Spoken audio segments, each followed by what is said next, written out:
solid sila, nakakapamo, madalas kung parang cyst, para silang grapes, parang ubas, malapot, nakagagalaw. Meron kang history, family history ng breast cancer. Hala, cancer na to. Marami siyang mga dahilan, maaring walang gagawin. Maari din magka-breast cancer ang mga lalaki. Maganda monthly gawin natin ito. Pag benign ba, yun yung hindi kumakalat at cancer ay kumakalat? O may iba pa silang difference?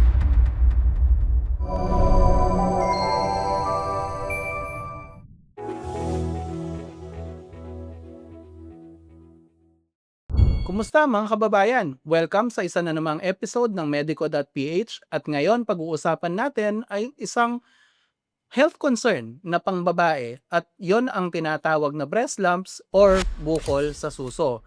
Today, to discuss with us this condition is Dr. Bien Canlas. As you may know, resident natin siyang resource person dito sa ating channel. And of course, ako si Glenn, ang kanyang interviewer. So, diretsahan tayo, Doc Bien. Bakit po ba nagkakaroon ng bukol sa dibdib ang mga babae? At anong ibig sabihin nito? Ano yung nangyayari sa katawan kung bakit lumalabas itong mga 'to? Marami tayong klase ng breast lumps 'no, o mga bukol sa suso. Madalas kasi ang misconception is 'pag may bukol, cancer agad, 'no. Although meron talaga 'no, na kapagka may mga bukol na cancerous. Pero actually mga 8 out of 10 benign 'no, na conditions. Pinaka-common diyan is associated sa ating hormones. So may mga bukol na lumilitaw kapagka tayo ay nagreregla at mawawala din 'pag nawala yung regla. Meron ding mga cyst o tubig ang laman, tapos meron ng mga solid na tumors pero benign 'no. Meron din naman na cancer. So marami siyang mga dahilan, pero ang importante ay proper na assessment at diagnosis at saka dapat ay chine-check din natin ito 'no. At common na misconception din 'no, na babae lang ang merong breast mass 'no. Maaari ding magkaroon ng breast mass ang mga lalaki. Naku, no. Meron din 'no, maaari din magka-breast cancer ang mga lalaki, although rare, pero pwede. Okay, sige. Bago natin i-proceed itong dito sa topic na 'to, Doc Bien, na-mention mo meron mga bukol na benign, meron din namang cancerous. Puwede ba nating i-differentiate yung dalawang bagay na yun? Yes 'no, madi-differentiate 'yan of course minsan sa presentation pa lang. Hmm. Commonly ang mga benign na tumors, solid sila, nakakapamo, madalas kung parang cyst, para silang grapes, parang ubas, malapot, nagagalaw. Tapos kapagka cancer madalas meron 'yan mga kaakibat na ibang simptomas, pananakit, pamumula, maaaring merong discharge sa nipple, either clear or bloody na discharge, maaaring magbago ang hugis ng nipple, maaari itong mag-retract or parang mahatak paloob. Maaari din magkaroon ng, dimpling. So yung mismong breast para siyang magiging balat ng sangkis. Hmm. So mga tuldok-tuldok dahil hinahatak nung, mass 'no. So kapag may mga gano'n na simptomas, maaring baka cancer 'no. Baka. Pero of course ang confirmation nito ay dapat ma-biopsy. Correct. Tama ba, Doc Bien? Lagi nating naririnig 'pag sinabing benign, usually yun yung nakakahinga ng maluwag ang mga tao at 'pag sinabing cancerous or malignant, yun yung nakakatakot, 'di ba? Anong pinagkaiba nun?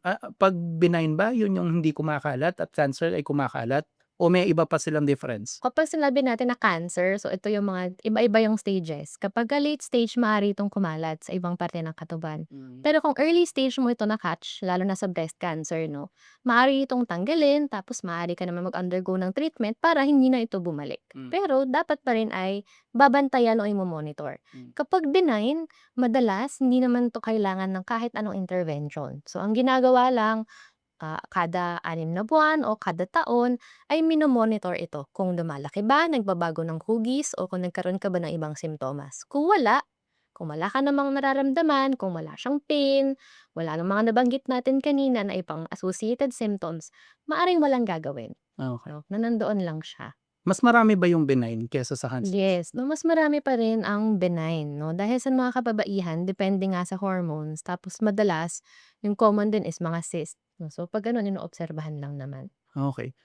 Na-mention mo yung pag-o-observe, detection, mahalaga ito dito sa condition na may bukol sa suso, whether lalaki or babae. Although sabi nga ni Doc Bien, overwhelming na mas marami yung cases sa babae kaysa sa Yes, lalaki. Paano usually ini-examine itong mga bagay na 'to and is it something you can do by yourself or kailangan ng health professional? Yan 'no, dapat tayo ay nag-advocate for self-breast examination. So, ang mga kababaihan dapat pagkatapos ng regla mga 2 to 3 days after, tayo ay mag-undergo ng self-breast exam.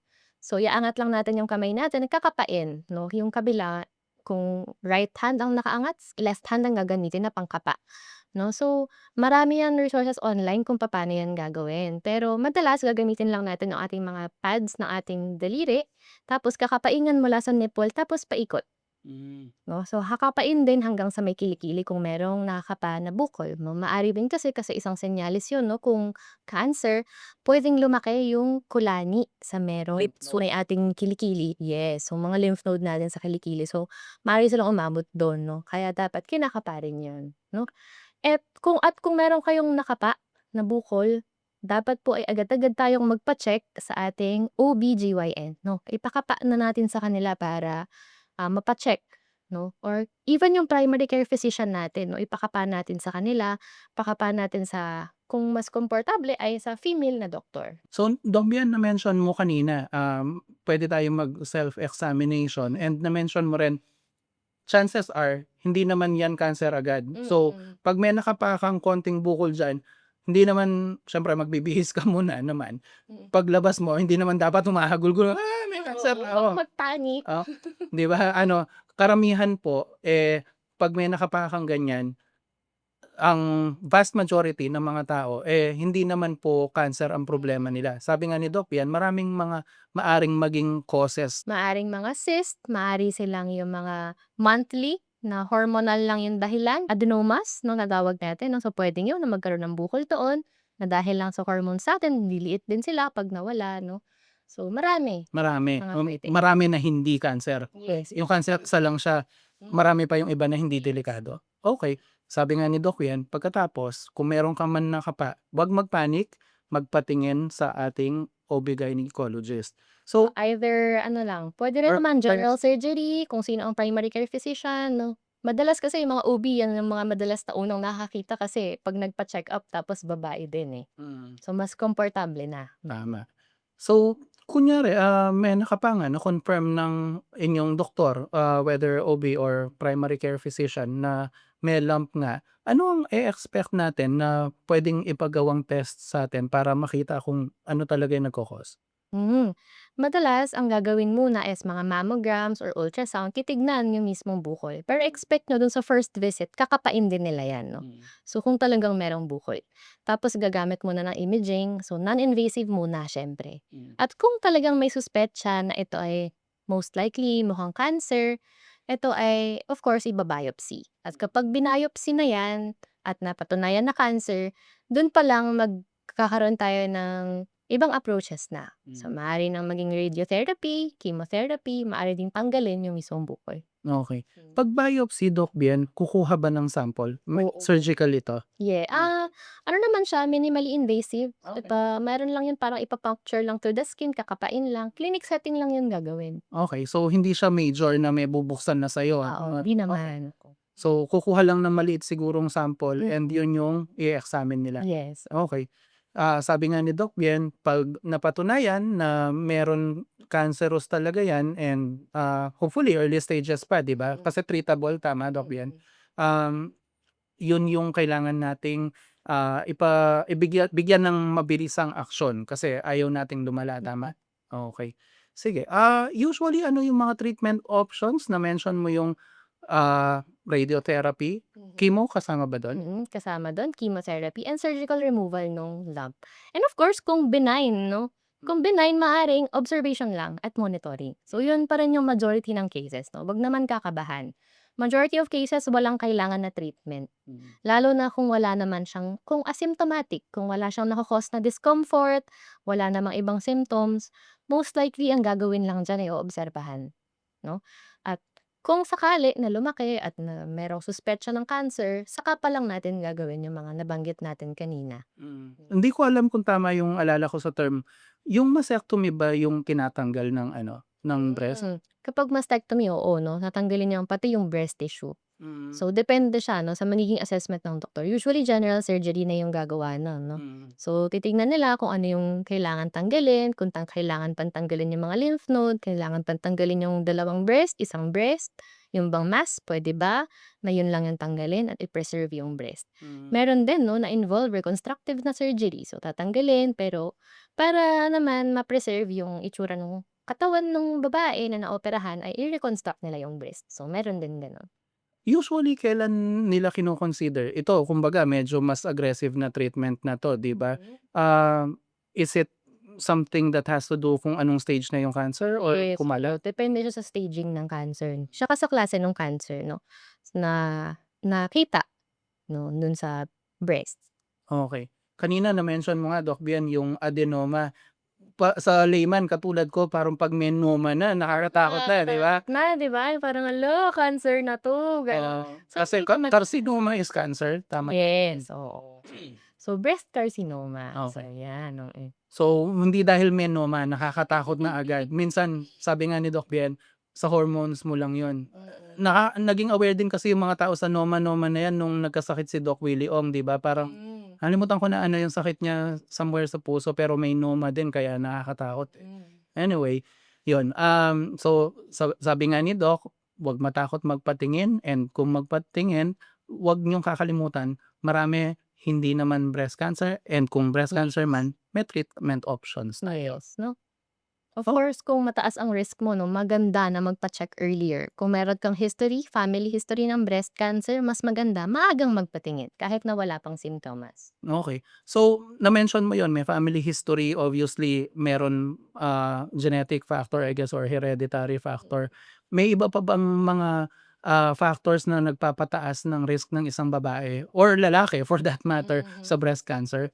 Mostly ay genetic 'no. Mm. So, kapag meron ka nung breast cancer gene, medyo may chance na yun ang maging dahilan 'no, kung bakit siya pero hindi naman ibig sabihin na meron ka nung gene na yun ay magma-manifest din siya 'to. So, hindi natin fully alam kung bakit nangyayari 'no, na nagde-develop into cancer yung mga meron nung gene na yun 'no. Pero so far, alam ko sa US common na yan, eh, na parang tinetest sa mga female yung gene, yung presence ng gene lalo na kung meron kang family history 'no. So, ayan 'no, yun yung mga iba sa mga ano natin, pati mga nag-hormone therapy, yung iba, yung mga naka-birth control pills, so puwede 'no. Pero again, maraming factor na puwedeng mag-contribute, 'di tayo fully aware kung ano ang talaga 'no, wala tayong mapi-pinpoint na dahil meron ka nito, sure na magkaka-cancer ka 'no. So maganda lang is dapat early assessment, early diagnosis dahil maganda naman ang prognosis ng mga may breast cancer basta na-detect agad. So, 'wag mag-atubili 'pag may anak ka pa, kahit na tingin mo healthy-healthy ka pa, walang masama na Mm. ikonsulta mo sa doktor. Yes, dapat magpakonsulta agad. Kahit pa tingin mo parang benign lang 'to 'no, Hmm. dapat magpakonsulta pa rin. Hindi naman naba-biopsy ng daliri o mata mo 'yan. So, malay mo ba kung ano talaga 'yun, 'di ba? Like I said, hindi tayo nananakot pero, kailangan objective tayo about dito na may risk pa rin 'yan kahit maliit, eh. Mm. So, kailangan, ipatingin mo talaga. Mm. Eto, curious lang ako, siyempre na-mention mo Doc Bien, sa mga lalaki minsan nangyayari din 'yan. Mm. Anong sintomas 'pag lalaki, gano'n din? Yes 'no, kasi may mga lalaki 'no, na meron tayong tinatawag na gynecomastia. Mm, So kahit lalaki sila, lumalaki yung breast tissue. mm. So maaaring mag-develop din 'no, ng breast lump or breast mass. So, like women 'no, dahil merong breast tissue diyan, puwede rin na magkaroon ng cancer. Okey. Yes. So, ewan ko, yung mga so are you saying na yung mga lalaking nagkaka-man boobs mas likely sila, hindi naman? Hindi naman 'no, pero most likely na makakapa sila ng lumps dahil ang breast talaga ay lumpy. So, normal lang naman na may kaunting lumps pero kung pantay naman, most likely yun lang talaga ang normal na itsura ng breast. Okey. So iyon, siguro sa mga lalaki paminsan-minsan 'pag naka-cam mo, eh, 'wag kang mahiya rin na magpatingin. Although medyo weird 'no, kung kunyari, "Dok, parang meron akong bukol sa suso kahit lalaki ako pa." Hmm. So, Ano, 'di ba common na common na meron oo, na medyo mapapansinan baka nga may ilan sa mga viewers meron nun 'no, na gynecomastia, 'di ba? Minsan yung mga mahilig sa alcohol nagde-develop ng gynecomastia kapagka mataas yung pag-inom ng alak. Kung medyo overweight, puwede rin 'no? okey. So yun, maaaring medyo jahe ng konti, I'm sure, aminado ako, if I had that and I had to get it checked, parang awkward ng konti pero kaysa naman Yari ka, 'di Diba ba? sasabihin mo lang na, "Dok, parang may nakapaa ako, puwede bang ipa-check-up?" Mm, Oo, yun lang naman yun 'no, 'wag tayong mahihiya dun sa mga doktor natin. mm. Ang tandaan niyo, ang tunay na macho hindi yung, hindi nagpapatingin. Ang tunay na macho yung kayang tanggapin yung katotohanan at pumunta sa doktor. Okey. So, any other advice, Doc Bien, about sa breast lumps before we close? Ang advice pa rin natin is self-breast examination 'no, maganda monthly gawin natin ito para nakikita natin ang pagbabago sa ating breast. Okay. Very solid advice and hopefully kayong lahat wala kayong nakakapa, pero kung meron man, 'wag mag-atubili, magpatingin agad para kung meron man something na kailangan i-treat, magawan agad ng treatment plan ng inyong mga doktor. Anyway, this has been Glenn, the Managing Director of Medico.ph, along with our resident doctor and resource person, Dr. Bian Canlas. Sa ngalan ng aming Medical Director, si Dr. Anthony So, kami ay nagsasabing stay happy, stay healthy, and see you sa next video. Bye-bye!